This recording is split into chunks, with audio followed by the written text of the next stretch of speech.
अपन अब next class में देखते हैं। आज अपन देखते हैं जैसलमेर में जन आंदोलन। जैसलमेर का जन आंदोलन देखिए। जैसलमेर एक ऐसा राज्य था जहाँ जन चेतना का नितांत अभाव था। इसका मूल कारण यह था कि जैसलमेर में कम जनसंख्या का होना। जैसे कथन व कारण में आ जाए कि जैसलमेर में मूल कारण क्या था, तो जैसलमेर का जो मूल कारण क्या बताया जा रहा है, कम जनसंख्या बताई जा रही है। ठीक है। और इसका अधिकांश भाग मरुभाग था। यातायात के साधनों का अभाव था। संचार माध्यम भी विकसित नहीं थे।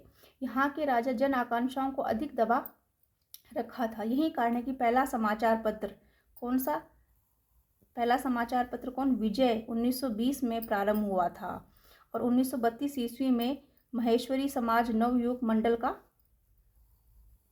गठन किया। राजा ने इस पत्र पर प्रतिबंध लगाकर इसके मंत्री को जेल में डाल दिया। सागरमल गोपा ही ऐसे व्यक्ति थे जिन्होंने निरंकुश शासन के विरुद्ध जनता में जागृति पैदा की, किंतु रियासती शासन के आतंक व अत्याचार के शिकार हुए सागरमल अपनी व्यथा वृतांत निरंतर जयनारायण व्यास, शेख अब्दुल्ला, जवाहरलाल नेहरू को भेजते रहते। सागरमल गोपा को 4 अप्रैल 1946 को जेल में जलाकर मार डाला। इसके बाद मीठालाल व्यास ने जैसलमेर प्रजामंडल की स्थापना करी, परंतु राजा के आतंक से बचने के लिए इनकी स्थापना कहाँ करी, जैसलमेर की कहाँ करी स्थापना, जोधपुर में की गई थी। ठीक है, कहाँ की गई थी, जोधपुर में की गई थी। 28 मई को जयनारायण व्यास, मीठालाल ने जैसलमेर में जुलूस निकाला और एक विशाल आम सभा का आयोजन किया। इसके पश्चात जन भावना को नहीं दबाया जा सका, अतः जैसलमेर में वृद्ध राजस्थान में शामिल हो गया। तो ये है जैसलमेर में जन आंदोलन। ठीक है। अब अपन देखते हैं नेक्स्ट है मेवाड़ में जन आंदोलन। मेवाड़ राज्य में जन जागृति का सूत्रधार बिजोलिया सत्याग्रह बेगू किसान आंदोलन के रूप में हो चुका था।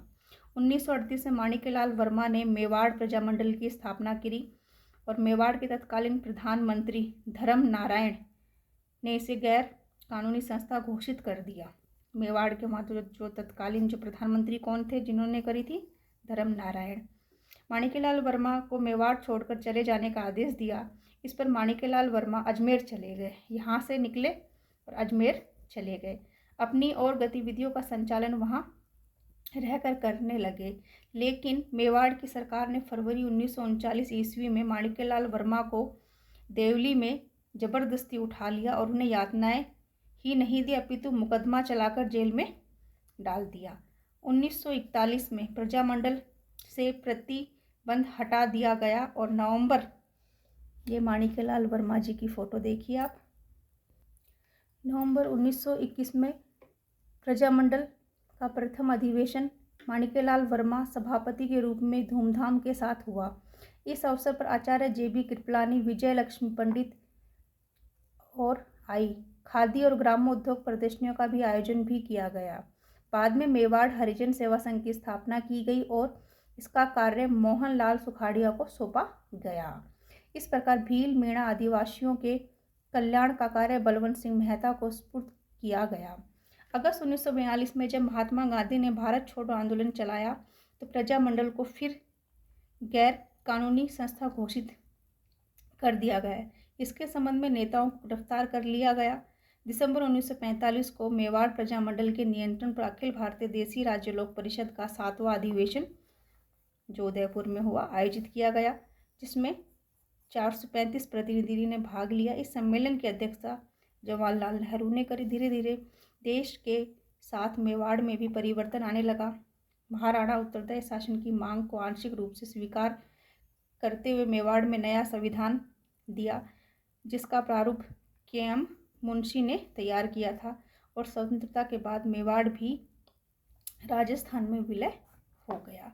कैसे कैसे जन आंदोलन हुआ और कैसे कैसे यहाँ के जो प्रतिनिधि हैं धीरे धीरे करके राजस्थान एकीकरण में सम्मिलित हो गए।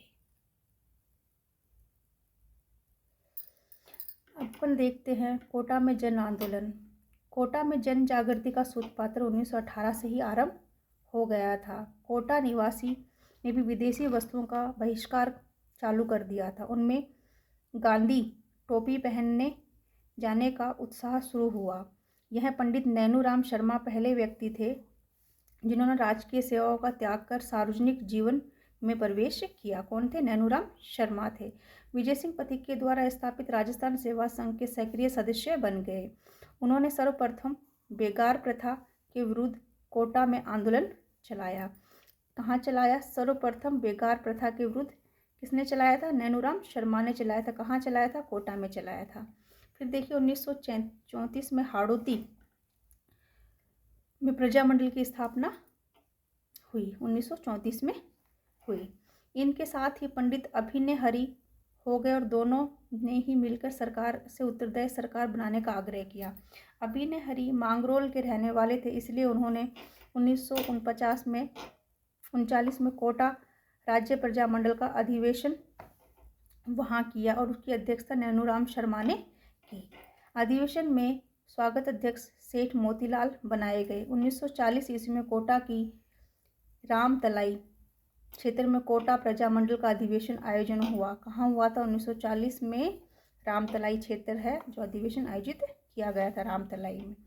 इस अधिवेशन की अध्यक्षता अभिनय हरि ने की थी।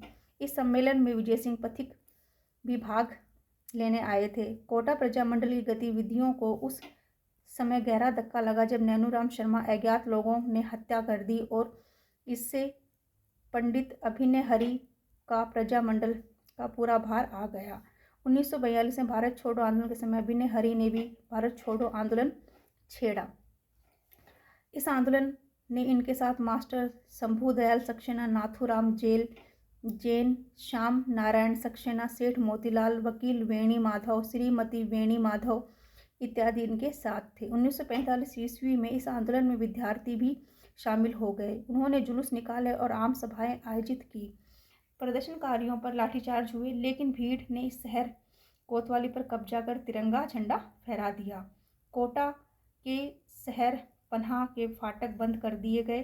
शहर में आने वाली सभी सड़कें में गड्ढे खोद दिए गए ताकि बाहर से कोई मदद ना आ सके। कोटा के दीवान सर हरिलाल कोसलिया और आईजी पुलिस संत सिंह आंदोलन को कुचल देना चाहते थे। कौन थे? कोटा के दीवान थे हरिलाल कोसलिया और पुलिस थी संत सिंह। इस जो आंदोलन चल रहा था उसको कुचलना चाहते थे, ठीक है। परंतु कोटा के महाराव भीम सिंह ने पलायथा से सर ओंकार सिंह के माध्यम से जनता से 1945 में समझौता कर लिया। जो कोटा के जो भीम सिंह थे उन्होंने जनता के साथ समझौता कर लिया। प्रधानमंत्री और आईजी पुलिस को भी दरबार से हटा दिया गया। इस आंदोलन के बाद प्रजामंडल के झंडों के नीचे कोटा के सामंत, नागरिक, किसान, मजदूर, छात्र सब आ गए। जब देश आज़ाद हुआ तो कोटा के महाराव भीम सिंह ने राजस्थान के विलयकरण की प्रक्रिया में महत्वपूर्ण योगदान दिया और इसी कारण पूरे राजस्थान के उपराज प्रमुख कौन बने? कोटा के भीम सिंह बने। ऐसे ही अपन छोटी छोटी क्लासों में बाकी जो जगह जगह राजस्थान में जन आंदोलन हुए हैं उनकी क्लास पूरी करेंगे, ठीक है। नेक्स्ट क्लास करते हैं अपन कल।